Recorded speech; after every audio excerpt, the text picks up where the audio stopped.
सीतापुर नाम के एक गांव में लोग बहुत हंसी खुशी रहा करते थे। उस गांव में एक बहुत गरीब परिवार रहता था।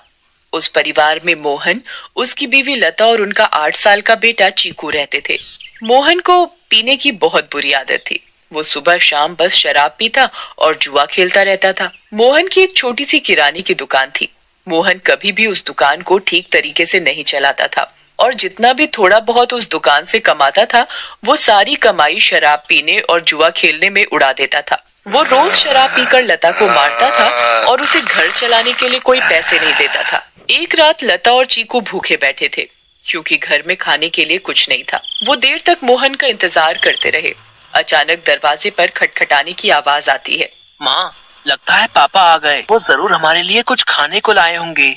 हाँ बेटा, अब हम सब मिलकर पेट भरकर खाना खाएंगे। लता जल्दी से दरवाजा खोलने जाती है। जैसे ही वो दरवाजा खोलती है तो देखती है कि मोहन के दोस्त मोहन को पकड़कर खड़े हैं और मोहन नशे की हालत में है। अरे भैया, इतनी रात को आप लोग?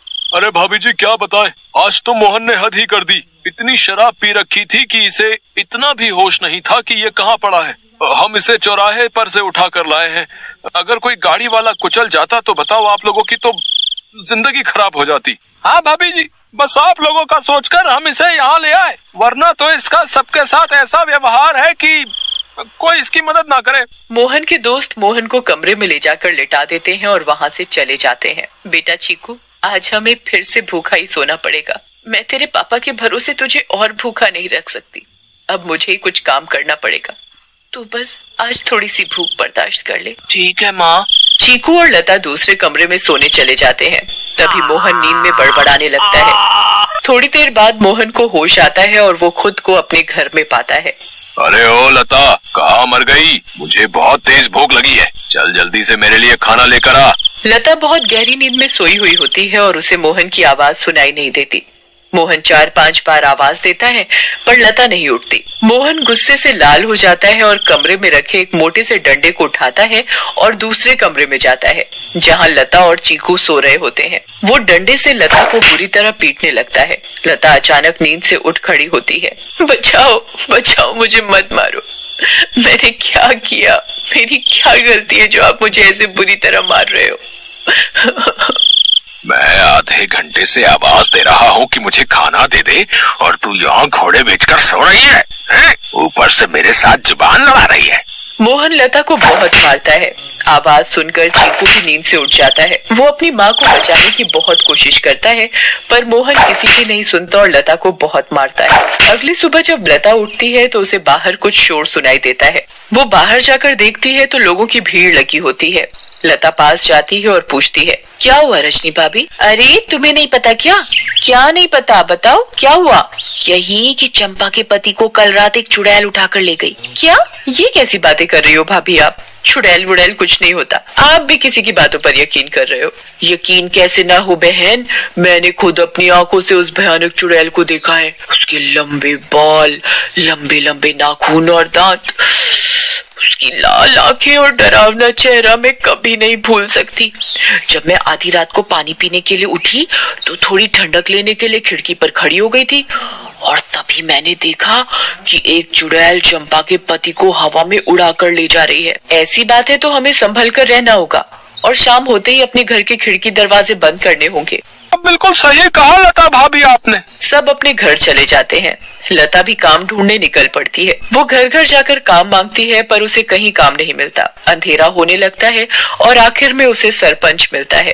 क्या हुआ लता? बड़ी परेशान दिख रही है। बस क्या बताऊं सरपंच जी, चीकू के पापा का तो सभी को पता है कि वो ठीक से कमाते तो है नहीं और जो कमाते हैं उसे दारू में उड़ा देते हैं। इसीलिए मैं ही काम ढूंढ रही हूँ ताकि अपना और अपने बच्चे का पेट भर सकूं। ऐसी बात है तो मेरे पास एक काम है। मेरी माँ बहुत बड़ी हो गई है और बिल्कुल चल फिर नहीं सकती। मैं उनकी देखभाल के लिए किसी को देख रहा था, पर अगर तुम चाहो तो तुम ये काम कर सकती हो। मैं तुम्हें महीने के 2000 रुपए दूंगा। आपका बहुत बहुत धन्यवाद। बस एक दिक्कत है कि तुम्हें देर रात तक रुकना होगा, जब तक कि वो सो नहीं जाती। मुझे मंजूर है सरपंच जी। ये लो फिर 500 रुपए और कल से आ जाना। लता खुशी खुशी घर जाती है और ये बात चीकू को बताती है। दोनों बहुत खुश हो जाते हैं।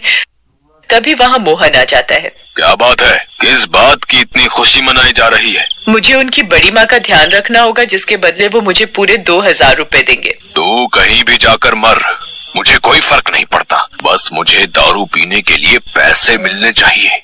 तभी मोहन को लता के हाथ में कुछ पैसे दिखते हैं। मोहन वो पैसे लता से छीन लेता है। लता बहुत रोती है और अपने पैसे मांगती है, पर मोहन उसकी एक नहीं सुनता और दारू पीने चला जाता है। लता उन पैसों में से कुछ पैसे अपने पल्लू में पहले से ही बांध लेती है, जिसका वो घर का राशन ले आती है। उस दिन लता और चीकू पेट भरकर खाना खाते हैं, चैन की नींद सोते हैं। दूसरी ओर चुड़ैल का आतंक शुरू हो जाता है। वो आसमान से आती है और गाँव वालों के घरों के ऊपर उड़ती रहती है। वो कभी किसी के घर के ऊपर तो कभी किसी और के घर के ऊपर अपने शिकार की तलाश में उड़ती रहती है। अब मैं अपना शिकार करूंगी। किसको लेकर जाऊं आज अपने साथ? किसको? बहुत देर तक चुड़ैल को कोई दिखाई नहीं देता। लगता है इस गांव के आदमी बहुत चालाक हो गए। अब इन्होंने रात को निकलना ही बंद कर दिया। अगर ऐसा रहा तो मैं अपना शिकार कैसे करूंगी? किसको लेकर जाऊं अपने साथ? किसको लेकर जाऊंगी अपने साथ? तभी भोला रात को घर के बाहर आता है और रस्सी पर सूख रहे कपड़े उतार कर इकट्ठे करने लगता है। चुड़ैल की नजर भोला पर पड़ती है। मिल गया मेरा शिकार। चुड़ैल भोला पर हमला करती है। वो उसे एक हाथ से पकड़ती है और अपने साथ हवा में उड़ाकर ले जाती है। बचाओ, बचाओ, मुझे छोड़ दो, जाने दो मुझे। तू तो मेरा आज का शिकार है, ऐसे कैसे छोड़ दूं? तभी भोला की बीवी बाहर भोला को देखने आती है। उसे भोला घर के बाहर कहीं नहीं दिखता, पर फिर उसकी नजर ऊपर जाती है और वो देखती है कि चुड़ैल उसके पति को लेकर जा रही है। रेखा ये सब देखकर बेहोश ही हो जाती है और सुबह जाकर उसे होश आता है। होश आते ही वो अपने पति को हर तरफ ढूंढने लगती है, पर वो कहीं नहीं मिलता। वो यहाँ वहाँ पागलों की तरह भागती है और चिल्ला रही है। तभी गांव के लोग इकट्ठे हो जाते हैं। क्या हुआ रेखा भाभी? अगली सुबह जब लता उठती है तो उसे फिर से घर के बाहर कुछ लोगों का शोर सुनाई देता है। लता बाहर जाती है। क्या हुआ रजनी भाभी, आज किस बात का शोर हो रहा है? अरे लता, कल रात चुड़ैल रेखा के पति को उठा कर ले गई।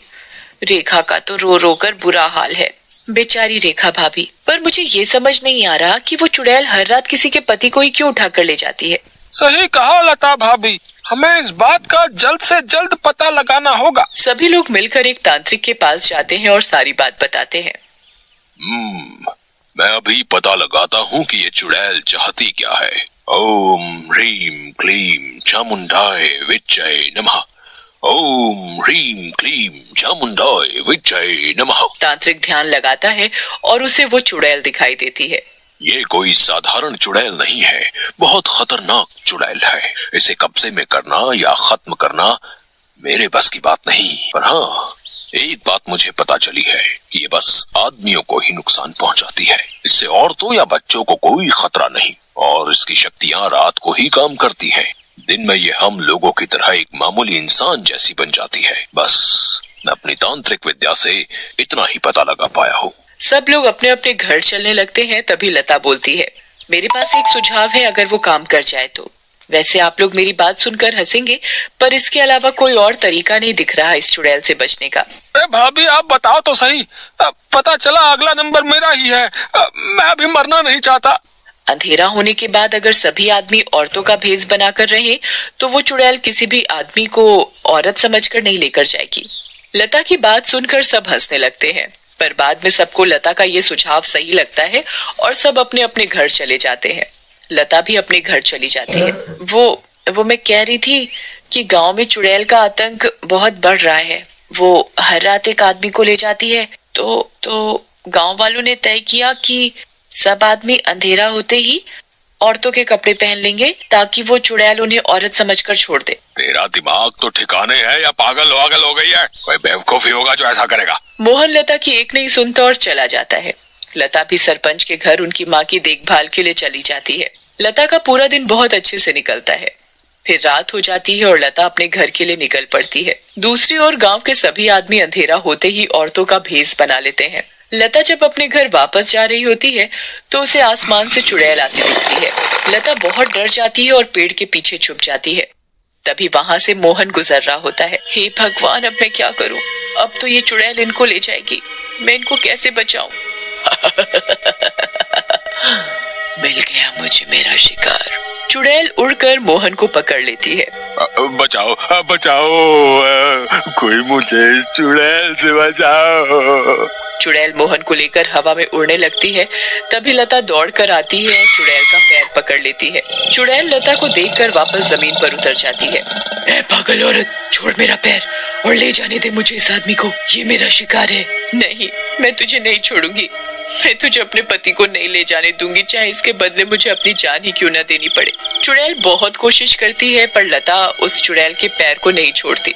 छोड़ मेरा पैर, मेरी पायल टूट जाएगी, दूर रह मेरी पायल से, मेरी पायल मेरी जान है। इस चुड़ैल को आखिर इतना क्यों प्यार है इस मामूली सी पायल से, और ये ऐसे क्यों बोल रही है? कहीं इस पायल में ही तो इसकी जान नहीं? मुझे इस पायल को तोड़ देना चाहिए। लता उस पायल को तोड़ देती है। चुड़ैल आग में जलने लगती है। ये तूने क्या किया? मेरी पायल में ही मेरी जान थी और तूने वही तोड़ दी। चुड़ैल उस आग में खत्म हो जाती है। मुझे माफ कर दो लता, मैंने हमेशा तुम्हें मारा पीटा और आज तुमने ही मेरी जान बचाई। उस दिन के बाद से मोहन बदल जाता है। वो अच्छे से काम करता है और अपने परिवार का ध्यान रखता है और कभी शराब नहीं पीता। गांव वालों को भी उस चुड़ैल से हमेशा के लिए छुटकारा मिल जाता है और सब हंसी